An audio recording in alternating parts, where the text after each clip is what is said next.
Lifestyle Live. Come and see, you'll agree. There's a positive energy. Lifestyle Live. From the All Indiana Podcast Network, this is the Lifestyle Live Podcast. Faces you know and a team you can trust.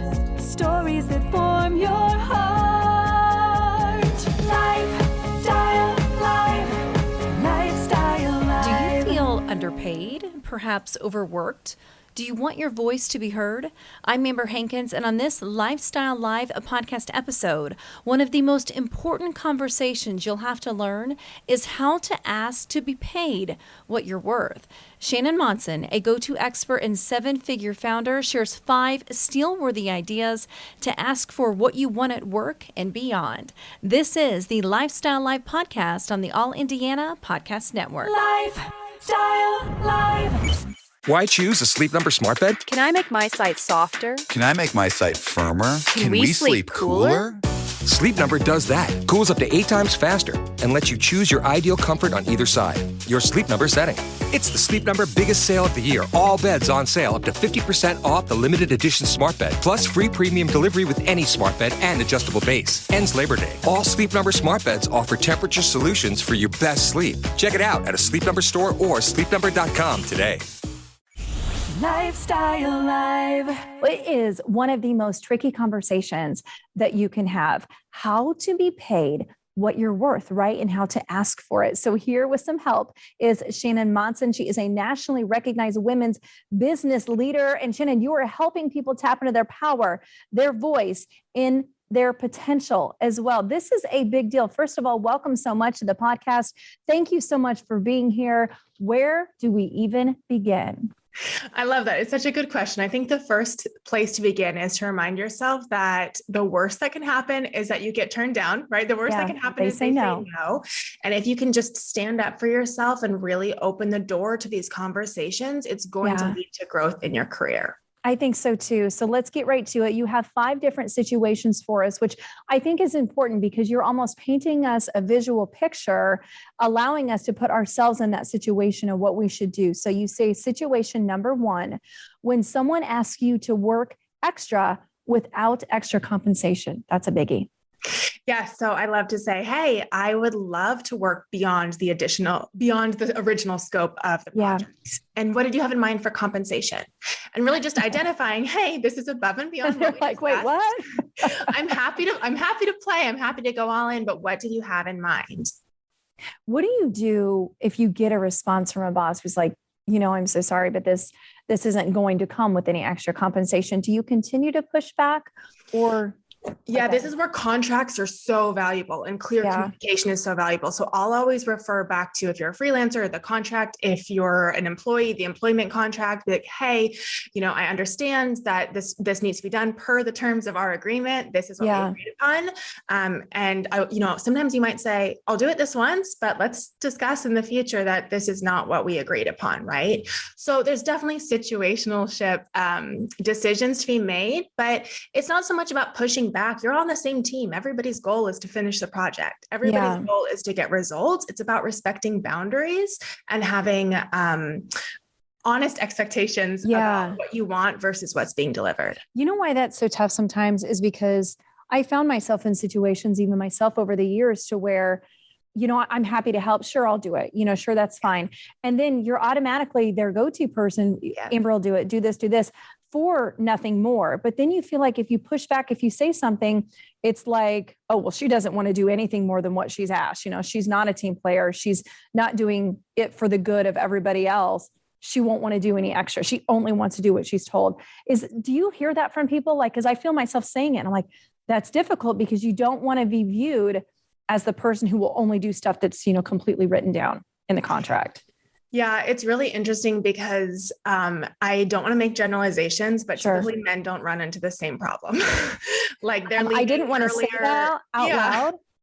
This is a conversation for a whole other day, but I have found myself That's a real thing, Shannan. Yeah. I mean, this expectation, especially for women to just be nice and do extra and help out. And I think we are not going to change it for the women that come after us unless we say, hey, I am all about helping us. I'm a team player. I'm here to help support the goals. I want to do this. However, I need to be able to do a good job for you too, which means I need you to communicate clear expectations about what that looks like.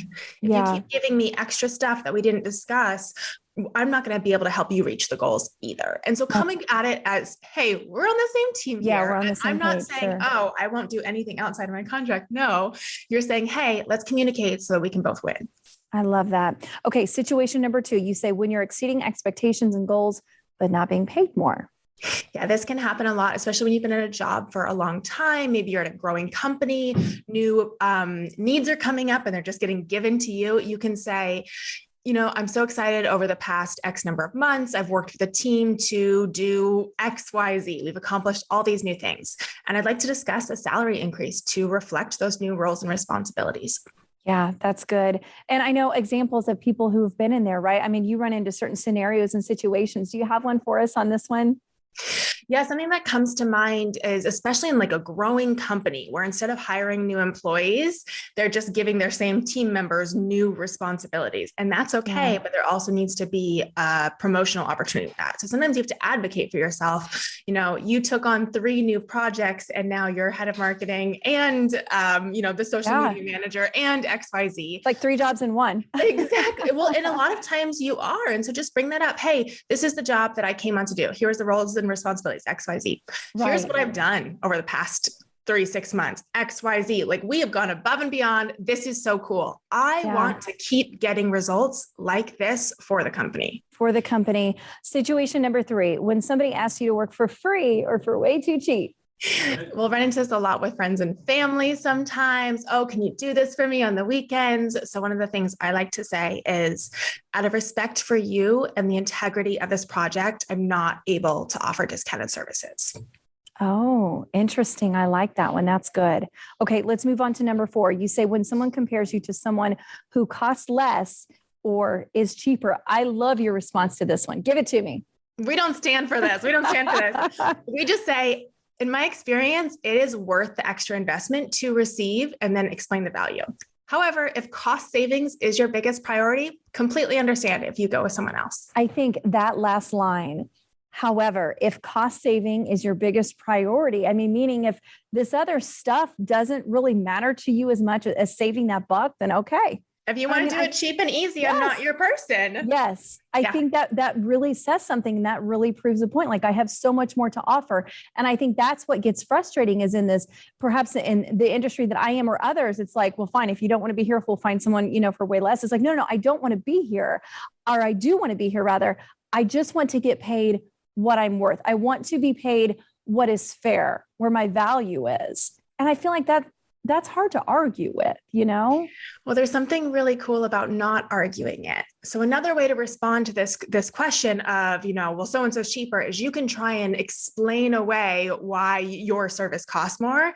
Instead, you can just say, yeah, it's a different value and be willing to walk away. There's something so powerful about someone who knows their worth that they're like, yeah, if you want to go with the cheaper option, by all means, good luck.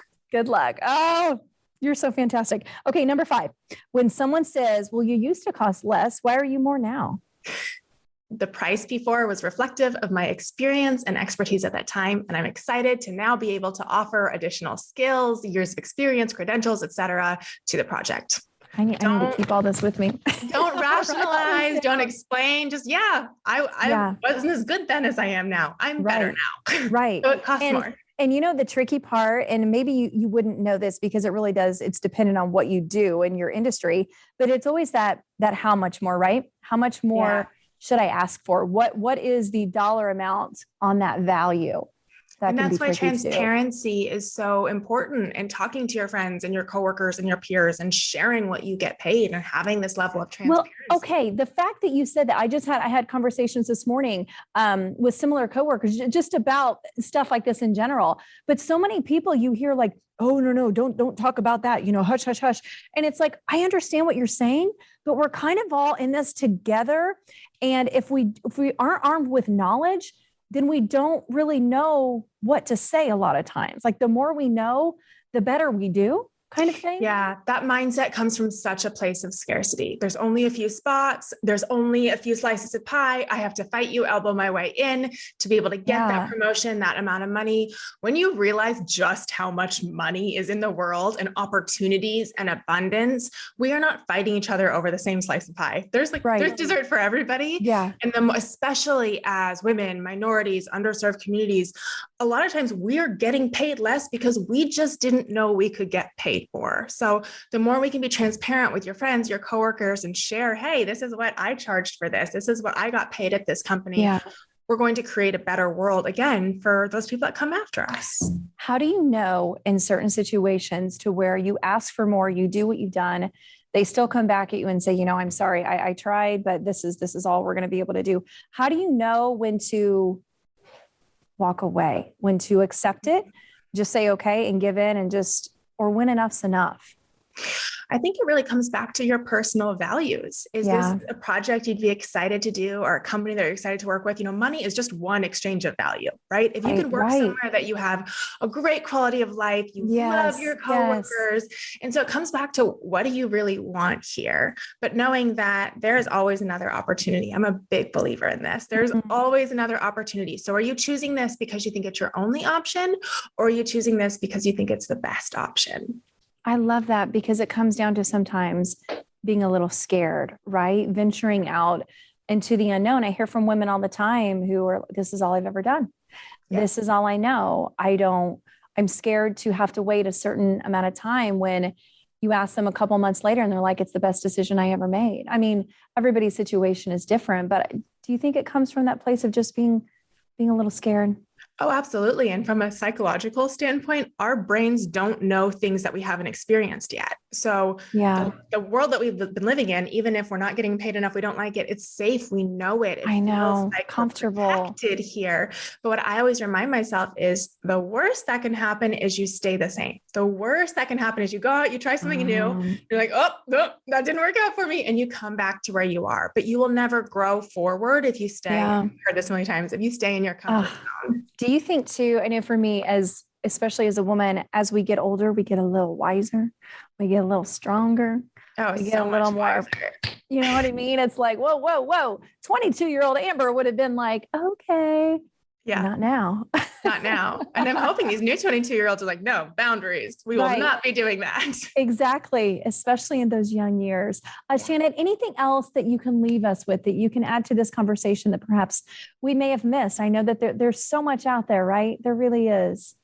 I think the biggest reminder I can leave you with is just don't be afraid to ask. You never know unless you ask. You know, worst case scenario, you don't get what you wanted, but you've now communicated it and opened the door for the future. So something else I like to remind myself is sometimes the answer isn't no, never. It's just no now. So when you brought this up now, maybe 6 months from now, when budget changes and things come up, they already know, hey, this person's primed and ready for a promotion. Right. Primed. She is ready to go. Ready. Give her more money. Give yourself, don't be afraid to just communicate. This is what I want. This is what I need. Lifestyle Live.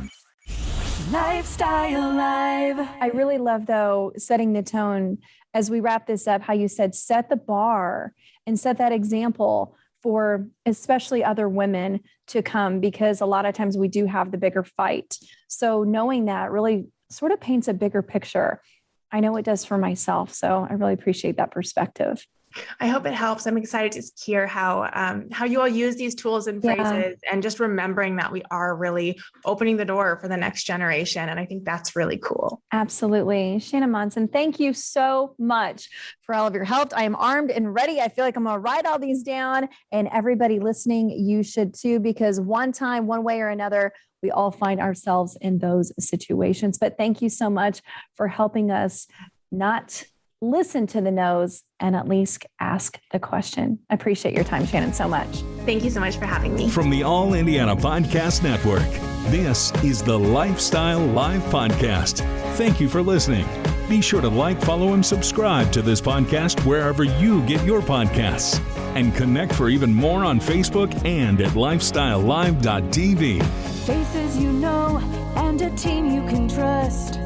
stories that form your heart.